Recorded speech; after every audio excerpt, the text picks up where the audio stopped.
we already discussed about the internal resistance of the cell. Now, if for a small cell we have a particular internal resistance, now we have to go to the next level. That is, we have to think about when we are connecting more cells, how to connect this one. For example, you have 12-volt battery or you have a 2-volt cell. You think about a cell itself, then we will go to the battery. So you have a 2-volt cell. You want to make 4-volt. How to connect that one? Or simply if you connect many cells in series, what will be the final voltage? What will be the final internal resistance? If you have many cells, if you connect that one in parallel, then how much will be the total internal resistance and total EMF? So that is when to connect these cells in series and when to connect the cells in parallel, that we have to discuss. This is something similar to the connection of resistors in series and parallel. So when resistors are connected in series, the total resistance becomes, if you have R1, R2 like that series, it will be R1 plus R2 plus R3, and in parallel combination 1 by R is equal to 1 by R1 plus 1 by R2 plus 1 by R3 like that. This derivation and this series and parallel combination, it is there in your textbook, but we are not discussing it because from this year onwards that part is removed from the CBSE syllabus, because you already studied that on the 10th standard. It doesn't mean that it is no need of studying that one. It is removed from the syllabus because it's already done in the 10th standard. So we are also not discussing about that one. I think you know that one. When many resistors are connected in series, the total resistance is given by R is equal to R1 plus R2 plus R2, R3 plus like that. You have to add up. And in parallel case, 1 by R1 is 1 by R is equal to 1 by R1 plus 1 by R2 plus 1 by R3 like that. You have to add up. So similar, we will get some equations when you connect the cells in series and parallel. So we will just deal it for two cells only. When two cells are connected in series, what is the total EMF and what is the total internal resistance? Similarly, when two cells are connected in parallel, what is the total EMF and what is the total internal resistance? These two things also we will discuss about the cells. First, let us consider two cells connected in series. Two cells E1 and E2 connected in series. So we have one cell here, this cell is E1 and another cell E2. So this E1 and E2 are connected in series. So if E1 and E2 are connected in series, this point I am marking as A, this point B and this point C. And this, let it have one internal resistance R1 and this one with internal resistance R2. So this is our two cells which is connected in series. Now when these two cells are connected in series, you see this will become a single cell or it will behave like a single cell like this. Okay, so this will become a single cell and it will have an EMF of E equivalent and it will have a internal resistance of R equivalent. That is, these two cells when it is connected, it will become an equivalent cell like this. So in terms of this R1 and R2, what will be this R equivalent? In terms of E1 and E2, what will be this E equivalent? That's what we have to find out. Now, if you think about the potential, the voltage between A and C, if you want to find out, that here it will become A here and C here. The same thing when you take it as a single cell. So this potential difference will be this voltage between AB and plus voltage between B and C. If you take, you will get like this. So if you take this voltage between AB, so this will be potential at A minus potential at B. This is the technical term. Simply we can say this voltage between AB will be the EMF of this one or voltage across this one. So that will be E minus I R1. So the current through this one will be I. Here also it will be I because it is in series. So this is the equation for the single cell like this. Similarly, if you write for the next cell V, B, C, you can get it will be, this one is for first one, so I will write E1. So E2 minus I R2. So this is separate equation for the first cell and this is for the second cell. It's very simple. Now you see here, for this total cell, when you do what you will get, similar equation you will get. V is equal to, or VAB is equal to E equivalent minus I is same only R equivalent. Like this you will get. Simple. So this one and this one we have to compare now. So we already told this total potential between A and B will be the sum of this potential and this potential. So we will add that too. So if we add that too, what we will get? VAC is equal to, simply we have to add these two, that is E1 minus IR1 plus E2 minus IR2. So these two when you add, you will get VAC is equal to E1 plus E2 minus I into R1 plus R2. So this is the equation for the total combination. Now if you take this total combination as a single cell, then this should be the equation. So I'll give both in the same screen. So this one, this equation and this equation should be same, so we can compare these two. So on comparison of this one, what you will get here, E equivalent, in the place of E equivalent, what is coming here? E equivalent is E1 plus E2, and I is coming as same here, and R equivalent is R1 plus R2. Or we can write E equivalent is equal to E1 plus E2 and R equivalent is equal to R1 plus R2. So this is a simple relation. That is, if you have two cells in series with EMF E1 and E2, for the series combination, the total EMF can be written as E1 plus E2, and the total internal resistance also will add up, R1 plus R2, R1 plus R2, like that we can add up. So this is very simple. So both EMF and the internal resistance will get added up in the case of two cells connected in series. Now if instead of two cells, if you have three cells, what to do? Same equation only, E1 plus E2 plus E3. If you have more, you can just add up. So the E equivalent will be like this, and R equivalent will be same way, R1 plus R2 plus R3 plus etc. Now there is another situation. If you have many cells like this, in which one cell is in the opposite direction, so what to do here? Here this is E1, this is E2, this is E3, this is E4, like that. Now here one cell is in the opposite direction, you have to just put a negative sign for that one, that's all. E1 plus E2 minus E3, like that you have to put. But this minus sign will come only for EMF.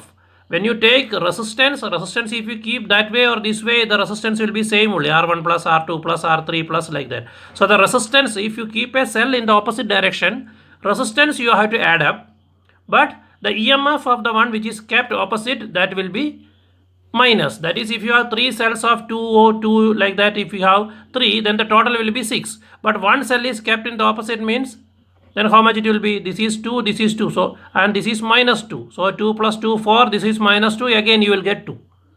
So that is the result. Now similar to this one, we will think about combination in the parallel. That is a parallel combination. For parallel combination also, the treatment is similar to this one only. So the diagram I am drawing here, so it is like this.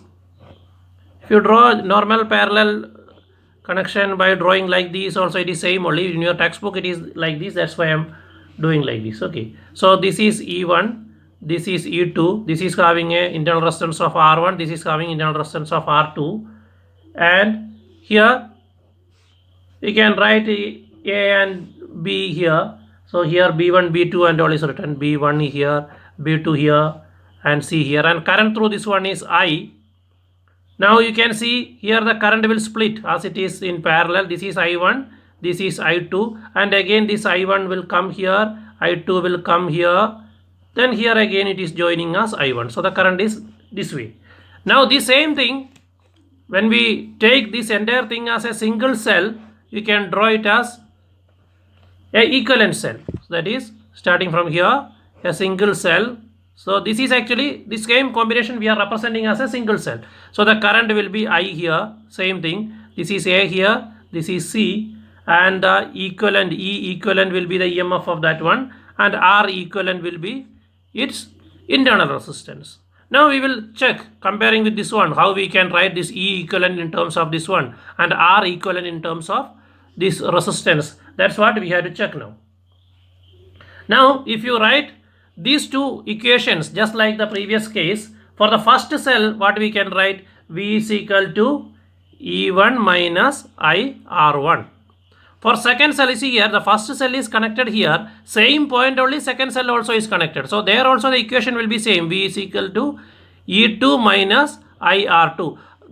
There is no need of writing separate V because this is in parallel connection. So the potential across these 2 points will be same. So here also it will be same. Here what will be the equation? V is equal to E equivalent minus I R equivalent. But if you take the current, it is different here. Here it will be I1, here it will be I2, here it will be the total current I. So this equations we should get, similar equation we should get. Now you see here, these two we can equate here, or we can take the we can rearrange for current from this one. So the total current, see here, this I1 and I2 will add up here. So what we have to write? We have to write here as I is equal to I1 plus I2, like that we can write I is equal to I1 plus I2.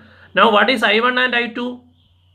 We have to rearrange this one, this equation we have to rearrange for getting I1, and from this one we have to get I2. We can rearrange I1 from this one and I2 from this one. So what you will get? I1 is equal to, from this one what you will get? I1 is equal to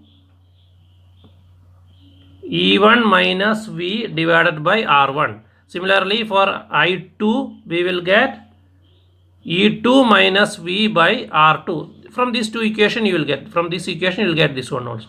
Now again we can use that one here, I is equal to I1 plus, so what you will get? I is equal to, if you substitute this value, E1 minus V by R1 plus E2 minus V by R2. This you can somehow simplify this one, so you will get E1 by R1 plus E2 by R2 minus V into 1 by R1 plus 1 by R2. If you take this equation from this equation, you can write it like this. Now actually we need in this format, that is V is equal to E equivalent minus I into R equivalent. So if you take that this format, that is V we will take to this side and I we will take to that side, and if you arrange like that, you will get the equation of for V as V is equal to E1 R2 plus E2 R1 divided by R1 plus R2 minus I into R1 R2 divided by R1 plus R2, like this. So this is the equation we are getting for V. Actually what we expected equation like this, V is equal to E equivalent minus I into R equivalent. We will compare this one. So what should be the equation? V is equal to E equivalent minus I into R equivalent. This is what we are expecting. So we will take the same way. So this one is E equivalent. So E equivalent is given by E1 R2 plus E2 R1 divided by R1 plus R2. So we got E equivalent. Similarly, if you take R equivalent, what you will get? R equivalent is equal to R1 R2 divided by R1 plus R2. So this is the final equation. So here you see this is actually same as our parallel combination of resistors. There we are getting the same thing, that is 1 by R equivalent is equal to 1 by R1 plus 1 by R2, same equation. Okay. So this is for two cells. So this you see here, this point is very important. E1 multiply by R2, not R1. E1 R2 plus E2 R1 divided by R1 plus R2. Now this is for two cells. If you have more cells, if you have n number of cells, we can go for some more generalized equation. So from this one itself we can guess what will be the generalized equation. Already I told for R equivalent will be equal to same as parallel combination, 1 by R1 plus 1 by R2 plus 1 by R3 plus etc. we can write. And for E equivalent the equation is little bit different. E equivalent divided by R equivalent is equal to E1 by R1 plus E2 by R2 plus E2 by R2 plus E3 by R3 plus etc. So for more cells, this is the equation. Now from this one, what point we will understand? That is, if you have two cells which is connected in series, then the total resistance is just like series resistance. The total internal resistance will be R1 plus R2 plus R3 like that. In the case of parallel, we have to use this equation 1 by R eq is equal to 1 by R1 plus 1 by R2 plus 1 by R3. In the case of parallel combination, in the case of our EMF, if you have two cells or three cells connected in series, so you have E1, E2, E3 like that, the total EMF you have to just add up this one in the case of series. Now in the case of parallel, this is the most important thing. In the case of parallel, if you have two cell or more cell in parallel combination like this, for example, this is 12 volt, this is 6 volt. So across this point A and B, what is the voltage? That we cannot just say by seeing this is 12 volt and 6 volt. Whether it will maintain as 6 volt or it is maintaining as 12 volt or it will be in between, that all depends on the internal resistance of these two. So when cells are connected in parallel, what is the potential across this terminal? That is depending on the individual EMF of both cells. Along with that one, we have to consider the internal resistance also. That depends on the internal resistance also. Now you can check if they both have the same internal resistance, means how much will be the internal resistance. Like that, you put different values and you will get you can check that one. If both have same, means what will happen, and like that you can check. But the point is here, for EMF it depends on the internal resistance also. It is not just depending on the EMF. In parallel combination, the potential depends both on internal resistance and the EMF also.